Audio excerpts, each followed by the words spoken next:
আসসালামু আলাইকুম। HTML বাংলা চ্যানেলের পক্ষ থেকে ওয়েব ডিজাইন বাংলা ভিডিও টিউটোরিয়ালের আজকের পর্বে আপনাদের সবাইকে স্বাগত জানাচ্ছি। আমি মোহাম্মদ জাহিদুল ইসলাম জাকির। আজকের পর্বে আমরা শিখব যে সুপারস্ক্রিপ্ট ও সাবস্ক্রিপ্ট কি। আমরা অনেক সময় দেখে থাকি যে আমাদের লেখার উপরে ছোট্ট করে কিছু লেখা থাকে। সাপোজ যেমন আমরা যখন অঙ্ক করি, বীজগণিত করি, বীজগণিতে লেখা থাকে যে এর উপর স্কোয়ার বা এর উপর কিউব থাকে বা 4 থাকে, এরকম কিছু সংখ্যা দেওয়া থাকে। তো এগুলো আমরা কিভাবে করব, তো আমি সেটা আপনাদেরকে আজকে দেখাচ্ছি। তো এটার জন্য যে কাজটা করতে হবে তাহলে আমাদেরকে সাবস্ক্রিপ্ট করতে হবে। যেমন আমরা এখানে দিতে পারি, দেখেন বাংলাদেশ। এখন বাংলাদেশের উপরে বা নিচে দেখেন এভাবে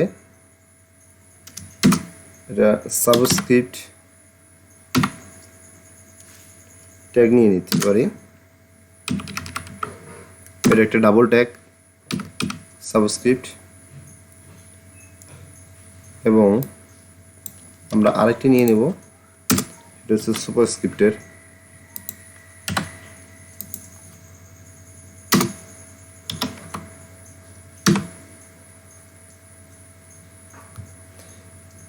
আমরা আরেকটি নিয়ে নিচ্ছি সুপারস্ক্রিপ্টের। দেখেন এখানে যদি আমরা ঢাকা দিয়ে দিই, ঢাকা, ফার্স্ট আমি সুপারস্ক্রিপ্টেরটা দেখাচ্ছি। দেখেন আমি এটা রিফ্রেশ করি পেজটা, দেখেন এখানে উপরে দেখা যাচ্ছে যে ঢাকা, ঠিক আছে। এবং আমরা এই সাবস্ক্রিপ্টের মাঝে যদি আবার ঢাকা লিখে দিই, ঢাকা, এখানে লাইন ব্রেক ট্যাগ দিয়ে দিই, তাহলে আপনাদের বোঝার সুবিধা হবে।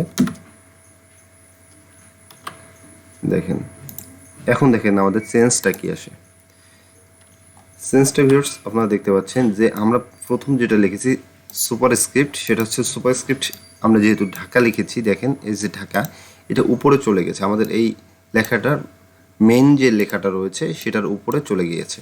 এবং সাবস্ক্রিপ্ট যেটা রয়েছে সেটা বাংলাদেশ লেখা মেন লেখার নিচে চলে এসেছে। এটা যদি আমি আপনাদেরকে সংখ্যা দিয়ে বোঝাই তাহলে ভিউয়ার্স এরকম হবে যে দেখেন এখানে আমি 2 দিচ্ছি, আর আচ্ছা এটা এই অবস্থায় থাকে, আগে সেভ করে দিই। এখন আপনাদের পেজটা রিফ্রেশ করে দেখাচ্ছি। দেখেন বাংলাদেশের উপরে 2 রয়েছে, এবং যদি আমি এখানে এই বাংলাদেশের জায়গায় যদি আমি এখানে সাপোজ 10 দিয়ে দেই এবং সেভ করি, তাহলে আমরা এখন পেজটা রিফ্রেশ করলে চেঞ্জ দেখতে পারবো, এখানে 10 চলে এসেছে। সো সুপারস্ক্রিপ্ট ও সাবস্ক্রিপ্টের মাঝে পার্থক্য এখানেই, ঠিক আছে। যে সুপারস্ক্রিপ্ট এটা ডাবল ট্যাগ, দুটো ডাবল ট্যাগ, এটা লিখলে আপনার লেখাটা উপরে চলে যাবে এবং সাবস্ক্রিপ্টের জন্য লেখাটা নিচে চলে যাবে, ঠিক আছে। এটা আমরা যখন আমাদের ওয়েবসাইটের বিভিন্ন গাণিতিক বিষয়ের লেখা লিখে থাকি তখন বিশেষ করে ব্যবহার করা হয়। আর ভিউয়ার্স এখানে আপনারা নতুন কিছু একটি শিখতে পারলেন, সেটা হচ্ছে line break tag, BR tag. তো এটা একটা সিঙ্গেল ট্যাগ, এটা আপনি এভাবেও লিখতে পারেন, অথবা এখানে ফরওয়ার্ড স্ল্যাশ দিয়েও করতে পারেন, ঠিক আছে। আর এটা আমি একটু কেটে দিয়ে আপনাদেরকে সেভ করে দেখাচ্ছি।